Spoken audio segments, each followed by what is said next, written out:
empat perilaku dia. Kalau ada empat ini berarti dia betul-betul taubat. Apa yang dia pertama? Ayyam likalisanahu minal qubuli wal ghibati wal namimati wal kadhib.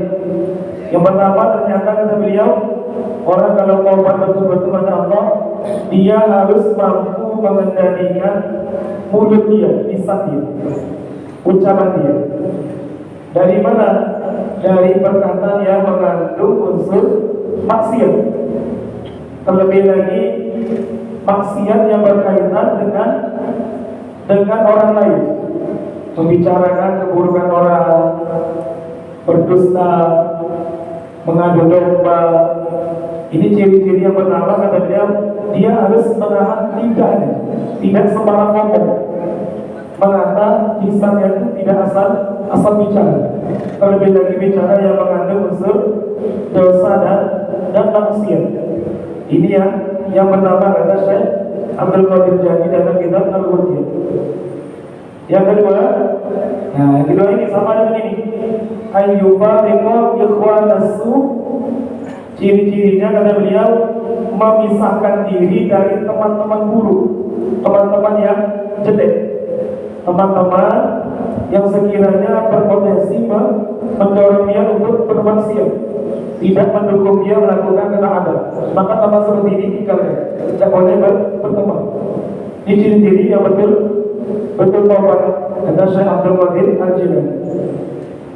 Yang ketiga, alla yara li ahadin fi qalbihi hasada wa adawa. Ini mainnya hati. Apa itu? Orang yang betul-betul taubat, ciri-cirinya yang ketiga kata beliau, di hatinya ada nyimpan rasa benci, permusuhan, dengki kepada orang lain. Jadi kalau betul-betul taubat kata beliau, di hatinya ada rasa benci dengan orang. Pokoknya pandang orang itu dengan kasih sayang, tidak ada dendam, tidak ada permusuhan, apalagi dengki, ingin menyakiti saudara muslim, tidak. Hatinya dipenuhi dengan kasih sayang pada orang lain, terutama orang Islam. Kemudian kata beliau yang keempat, ayyakuna mustaqidan lil maut, mustaghfiran lima salafa minadz dzunub, mujtahidan fi ta'ati rabbih. Dia terus upaya untuk persiapan menyambut kematian dengan satu, terus istighfar, minta ampun atas dosa dia, kemudian bersungguh-sungguh menambah kekurangan dengan beramal soleh tentang Allah. Kalau ada empat ini berarti dia termasuk orang yang sungguh-sungguh bertobat kepada Allah. Nah, salah satunya disebutkan juga tadi oleh Imam Qurtubi adalah tidak boleh berteman dengan teman yang buruk, artinya teman yang suka melakukan maksiat. Kemudian dari Sayyidina Ali karramallahu wajhah annahu qala, beliau berkata, kharajtu yawman ma'a Rasulillah sallallahu alaihi wasallam. Satu hari aku pergi bersama Nabi Muhammad. Kata Sayyidina Ali. Faqala, lalu dia berkata, ya Ali, wahai Ali, kullu hammin yanqatimu ila hammu ahli nar, fa innahu la yanqatimu. Wahai Ali, setiap kesedihan, kesusahan itu akan terputus. Jadi kata Nabi sallallahu alaihi wasallam, setiap kesedihan itu akan habis, ada masanya. Ya kita lah di dunia, ada limitnya. Kesusahan kita di dunia ini, ya, kegalauan hidup di dunia ini akan terputus dengan adanya kematian.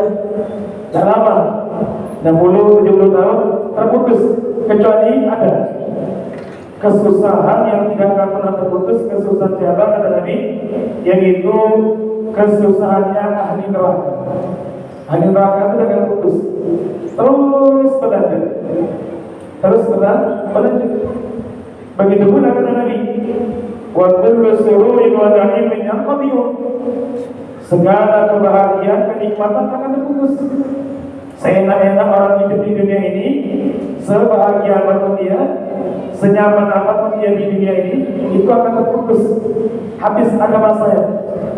Ada yang tidak, kata Nabi, yang tidak terputus adalah illa sururu ahli jannah wa na'imuha fa innahu la yazul, kecuali kebahagiaan nikmatnya ahli surga jangan pernah putus, itu akan terus kekal selama-lamanya. Jadi nanti para hadirin, di hari kiamat itu di dalam riwayat Imam Bukhari Muslim, dalam riwayat itu maut, kematian nanti didampakkan di antara surga dan neraka dalam bentuk kahayati kabshin Allah. Mati itu nanti diwujudkan oleh Allah seperti seekor domba yang berwarna-warni hitam putih. Itu isyarat. Putih itu ahli surga, hitam itu ahli neraka. Maka ketika itu sudah dibawa itu kibas domba yang tadi di antara surga dan neraka, ditanya kepada ahli surga, ya ahli jannah, wahai ahli surga, tengok semua ahli surga, wa yaswajibuna wa yanzurun, lihat. Maka ditanya, hal ta'rifuna hadza, kalian tahu ini apa? Yang menariknya nanti semuanya diilhamkan oleh Allah, ngerti. Maka mereka mengatakan di surga, "Na'am, hadzal maut." Ya, kami tahu. Itu kematian, itu maut. Itu mati. Karena mati itu juga makhluk. Mati itu juga makhluk. Maka digambarkan ketika itu dalam bentuk seperti domba. Domba yang berwarna hitam putih. Maka selepas itu semua ahli surga nengok itu, disaksikan kematian dibentukkan oleh Allah seperti domba kibas. Lalu penyeru lagi mengatakan, ya ahlan nar, wahai penghuni neraka. Semua ahli neraka menengok dan melihat dan ditanya, hal ta'rifuna hadza, kalian tahu apa ini? Semuanya kan tahu. Ahli neraka, na'am, hadzal maut, kami tahu, kenal, itu kematian. Fayunba'u bainal jannati wan nar. Lalu ketika mereka ahli surga, ahli neraka tengok itu kematian dalam bentuk kibas, dalam bentuk kambing tadi, itu disembelih di antara surga dan neraka, lalu diserukan kepada ahli surga, ya ahlal jannah khuludun fala maut. Sekarang kalian kekal di surga, tidak ada lagi kematian, karena kematian sudah disembelih. Kematian pun disembelih, artinya tidak ada lagi namanya kematian. Ya ahlan nar khuludun fala maut. Sekarang sudah kekal. Kematian yang dulu kalian rasakan sudah disembelih, tidak ada lagi kematian. Maka dalam riwayat itu para hadirin, disitulah puncaknya diantaranya kesedihan ahli neraka dan kebahagiaan ahli surga. Fayazdadu ahli jannah farahan ila farahihim wa yazdadu ahli nar husnan ila husnihim. Ahli surga ketika itu betapa bahagia karena membayangkan nikmat yang tidak akan pernah ada, tidak akan pernah putus. Terbalik dengan ahli neraka. Ahli neraka ketika itu betul-betul terpukul, karena disitulah mereka merasakan, membayangkan kalau mereka ini tidak akan ada lagi ceritanya istirahat dari azabnya Allah. Jadi kalau dibayangkan kekal itu, ya Allah. Itu Imam Al-Ghazali menggambarkan barang ini. Imam Al-Ghazali menggambarkan tentang kekekalan alam akhir. Sebenarnya akhirat tidak kekal, tapi dikekalkan. Yang kekal itu Allah. Allah itu asli kekal. Kalau akhirat itu makhluk tidak kekal aslinya, cuma dikekalkan. Nah, kata Imam Al-Ghazali, gambaran kekekalan itu coba dibayangkan di seluruh dunia ini isinya biji-bijian penuh, yang mungkin kita anggap padi ya, atau jagung. Penuh bumi ini dengan isi jagung. Seluruh bumi ini dipenuhi dengan biji-bijian jagung. Kemudian kata beliau, ada seekor burung yang ditugaskan oleh Allah memakan ngambil satu biji itu dalam masa 1000 tahun satu. 1000 tahun itu satu biji dimakan deh. Masya Allah. 1000 tahun satu biji. Sedangkan yang di dunia itu penuh dengan biji-bijian, penuh.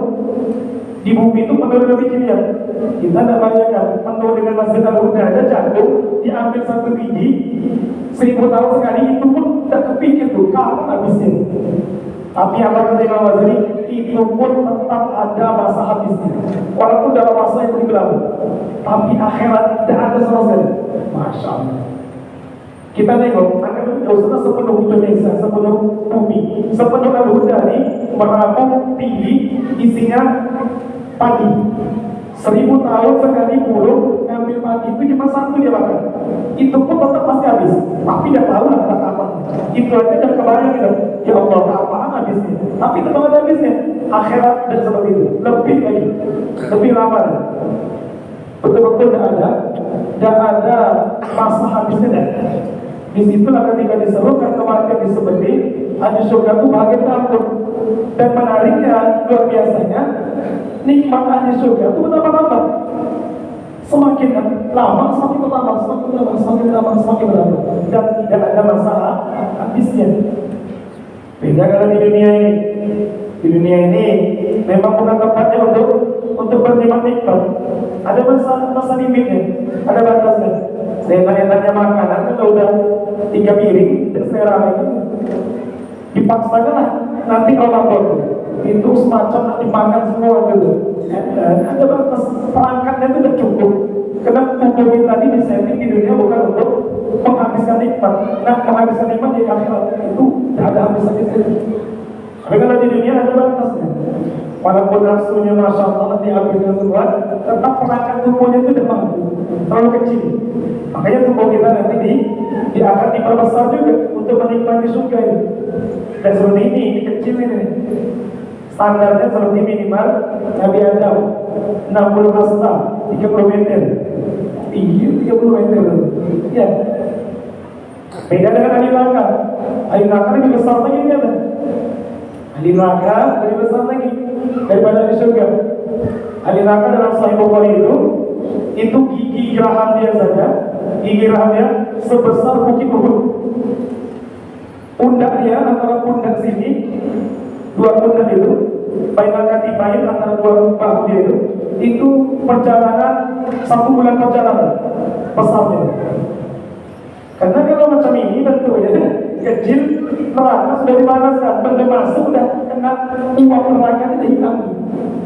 Jadi tidak bisa merasakan pedihnya neraka, maka tubuhnya diperbesar oleh Allah.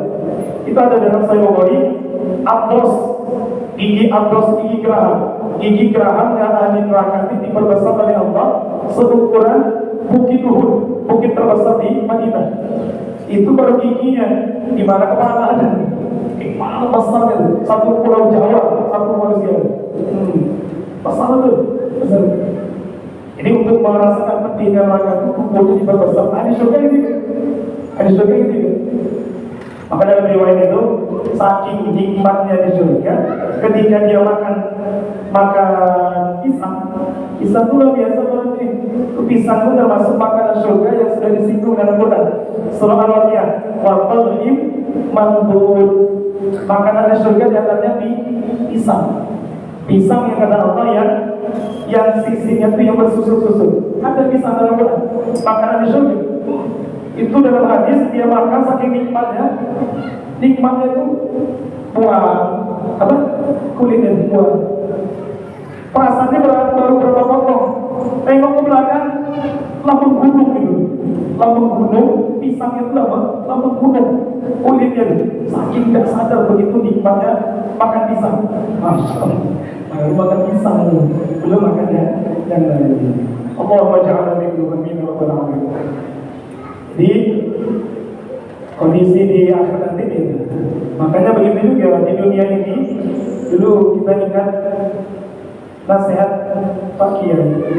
Kata beliau, kenapa ahli agama, orang-orang yang saleh, orang-orang yang punya kemuliaan dalam agama ini, yang tidak semuanya langsung ditampakkan oleh Allah. Contohnya kemuliaan Hafiz Quran itu.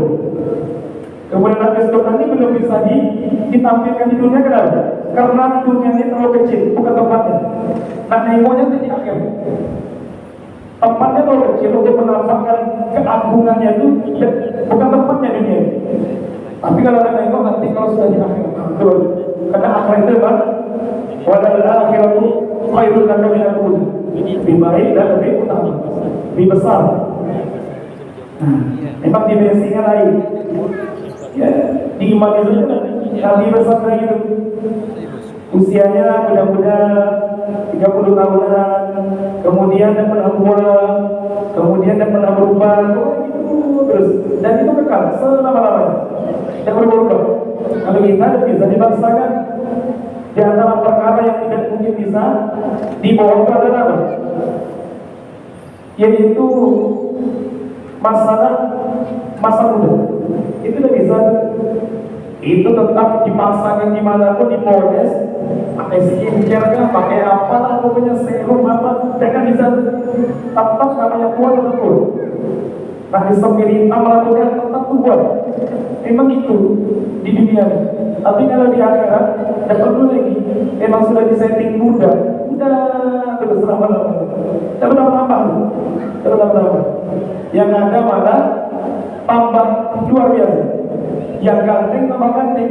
Makanya ada dalam kitab Majrobi itu, karya Imam Ad-Dimyati, ada nanti di akhirat namanya pasar Jumat. Ada pasar Jumat. Di antara koleksi pasar Jumat itu nanti kita tuh boleh milih wajah. Milih wajah.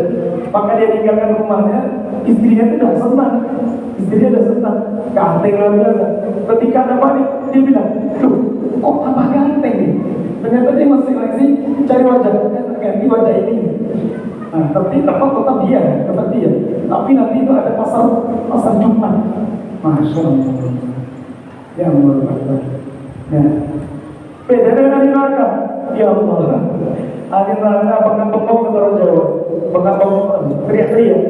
Wa nadaw ya Malik liyaqdi alaina rabbuk. Malik, malaikat Malik. Liyaqdi alaina rabbuk. Ini dah betul-betul dah tahap ini. Coba mintakan dengan Allah. Daripada gigi nasi kami tercerdas, ya. Gini aja betulnya. Siksa mati hidup lagi, matikan sekalian. Lihat di alaina rabbuk. Coba dibunuh saja kan, matikan aja kan, dimatikan saja. Maka apa kata mereka kemarin? Oh, tadi aku begitu. Enggak, kamu tetap aja di situ, rasakan aja itu.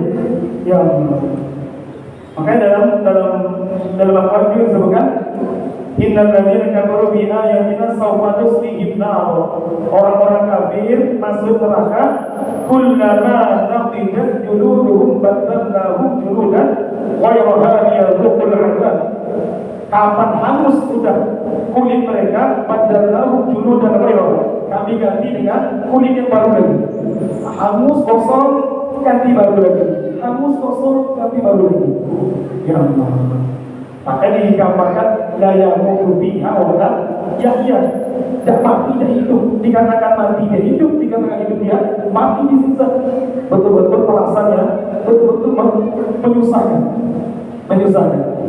Nah, karena Quran itu disebutkan walladzina kafaru lahum nar jahannam la yuqda 'alaihim fayamutu. Orang-orang yang berada di neraka itu tidak akan dimatikan. La yuqda 'alaihim fayamutu. Mereka itu tidak akan dimatikan. Yang lebih parah lagi, sudah ada dimatikan, wala yukhaffafu anhum min 'adzabihi. Wala yukhaffafu, tidak diringankan anhum dari mereka min 'adzabihi, azabnya belas tidak diringankan. Ya Allah, azab tidak diringankan, kemudian tidak pernah berhenti. Istirahat. Ya Allah. Jadi kalau kita banyak merenung seperti ini, benarlah kata Sayyidina Ali.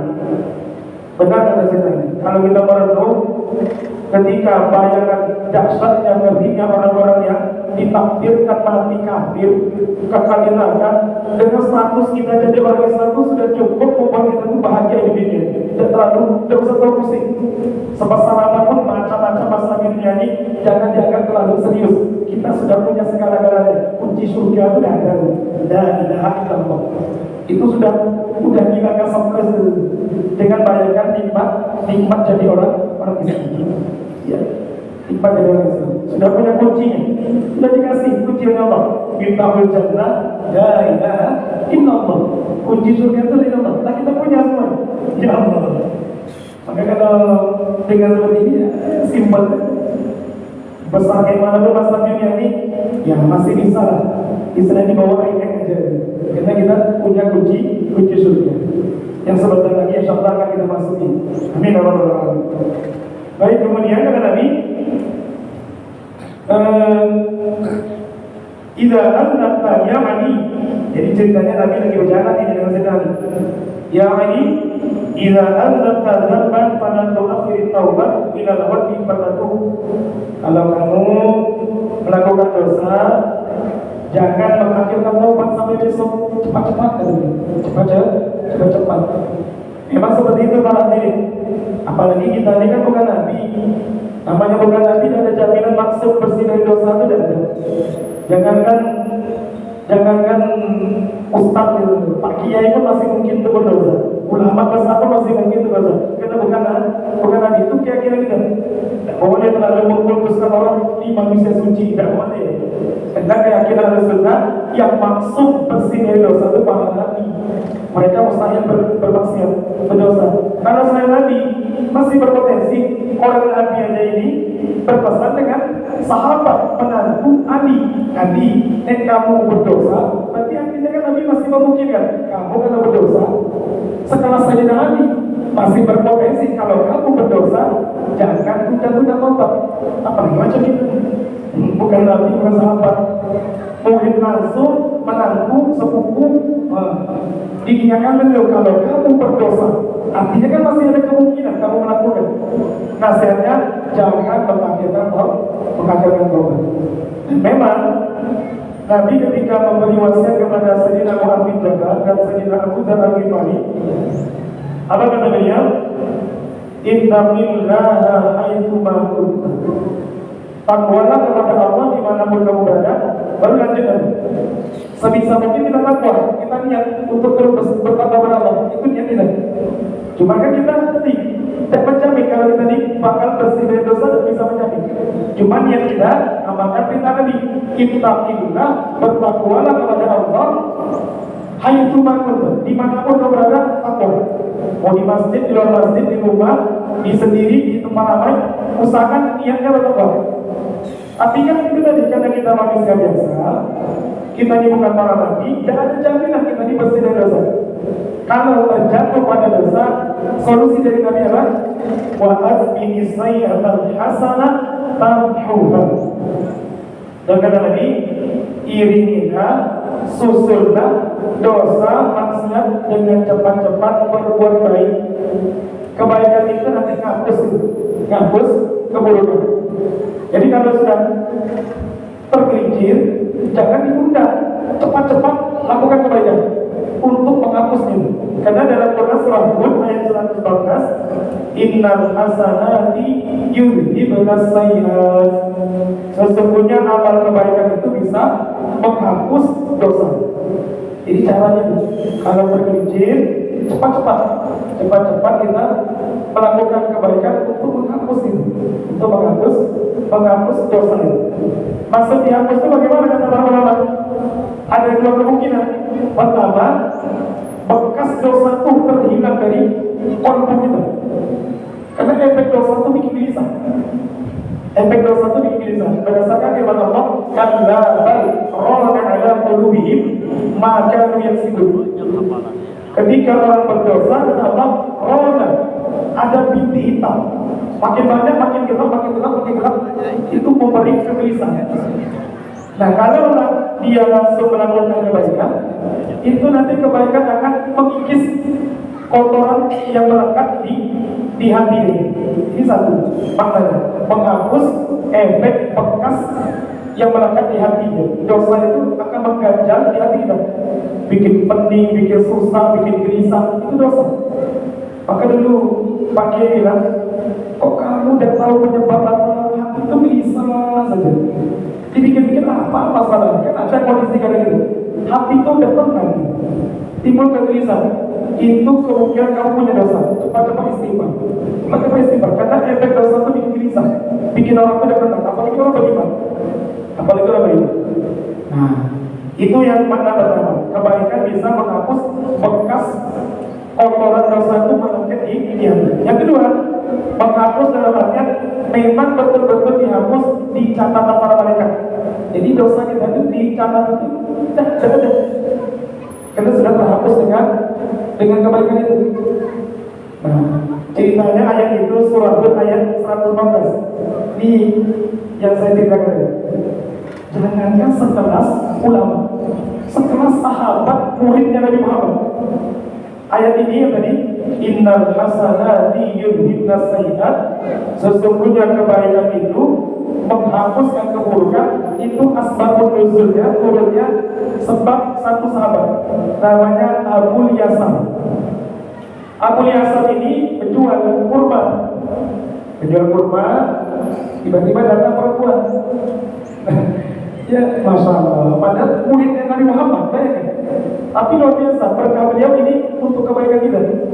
Jual kurma, datang cewek, datang perempuan beli. Kata dia, ini kurma ini kurang bagus. Kalau nanti yang lebih bagus, di dalam rumah masih ada. Oh iya, kata perempuan. Iya. Dibawanya ke dalam. Dibawanya ke dalam oleh Abu Yasar tadi, sahabat tadi itu. Dibawa ke dalam, ternyata apa?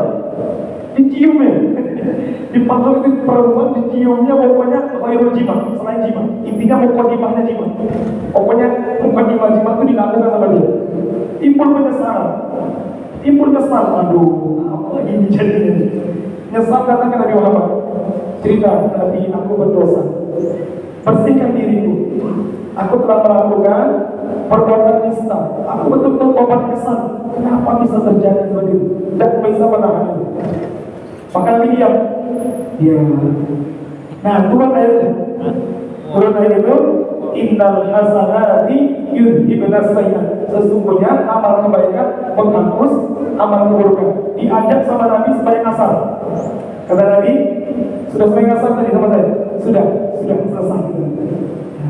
Tapi ini kan bukan berarti enak berarti makanya maksiat. Kalau amal soleh selesai.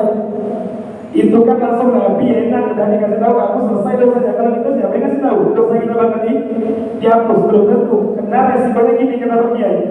Keyakinan kita dosa tetap dosa, amal soleh belum tentu diterima.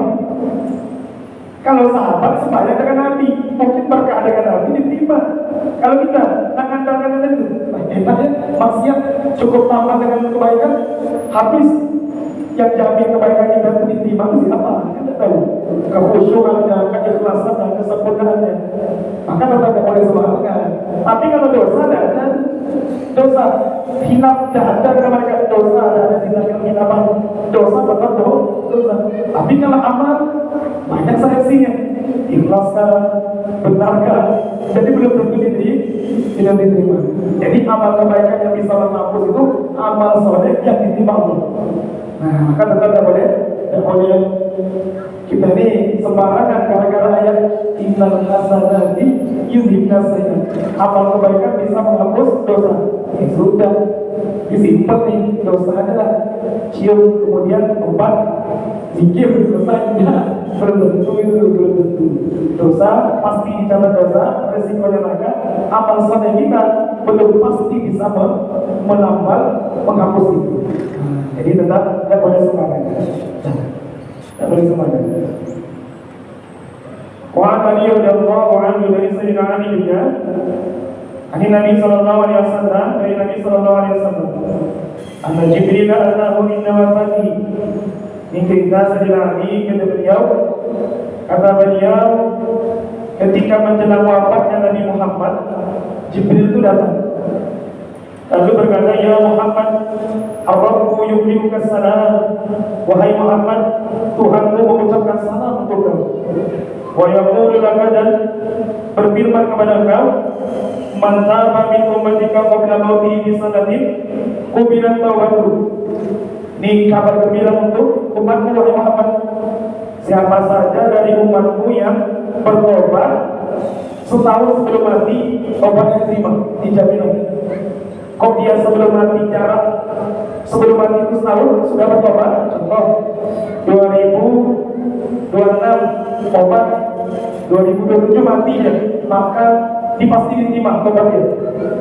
Ketika mendengar itu Nabi bilang, ya Jibril, as-salatu katsir. Nah, apa itu setahun itu? Apa itu setahun itu?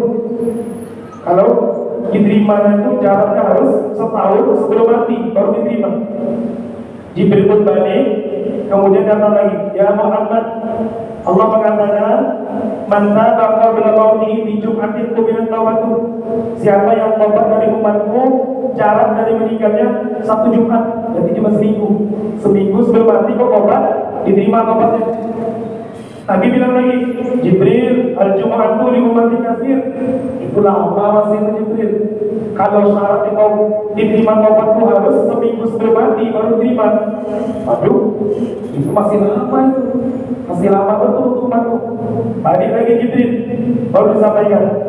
Ya sudah, Tuhanmu mengatakan, man taba qabla mauti bi yaumin qubilat taubatuhu. Siapa yang bertobat sehari sebelum mati, syaratnya sehari sebelum mati dia tobat, pasti diterima tobatnya. Tapi tetap menciptakan keringanan lagi. Ya Jibril, al-yaumi ummati katsir. 1 hari itu masih lama tuh Jibril.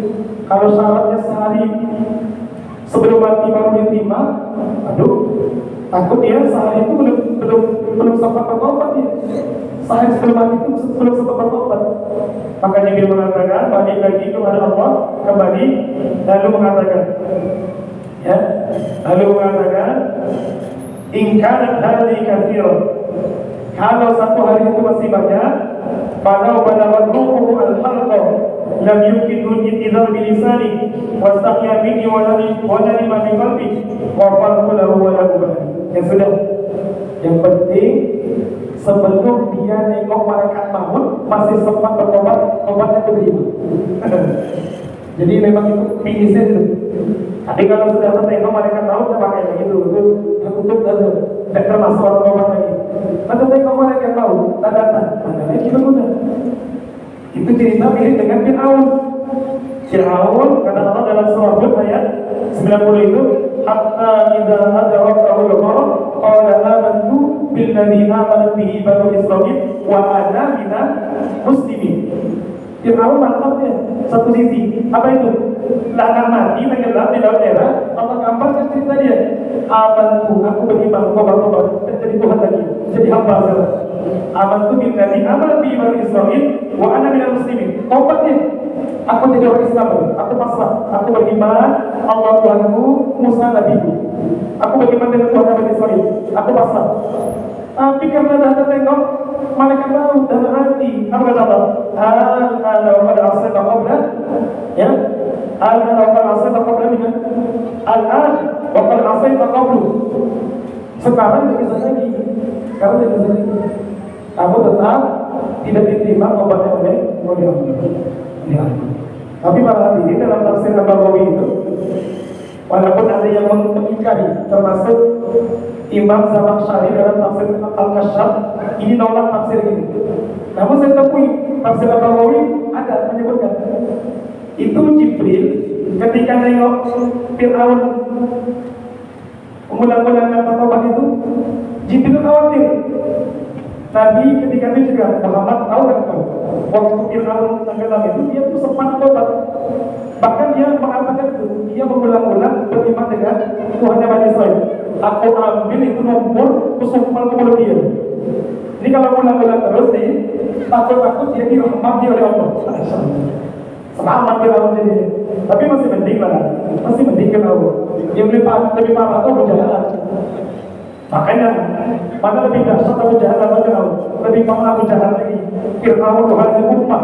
Fir'aunnya umat Nabi Muhammad di kalangan umat itu Abu Jahal. Abu Jahal itu tinggal gorok malam sama Abdullah bin Mas'ud. Duduk Abdullah bin Mas'ud di badannya itu nak dipenggal. Apa kata dia? Bukannya obat. Fir'aun masih mending, hilang kesombongannya dan mati. Abu Jahal apa kata dia? Halah orang hina, biasa orang hina yang melihat ini biasa. Budak-budak hina, karena memang Abdul Mas'ud budak sudah biasa. Budak-budak yang berituan sudah biasa. Mati, mati.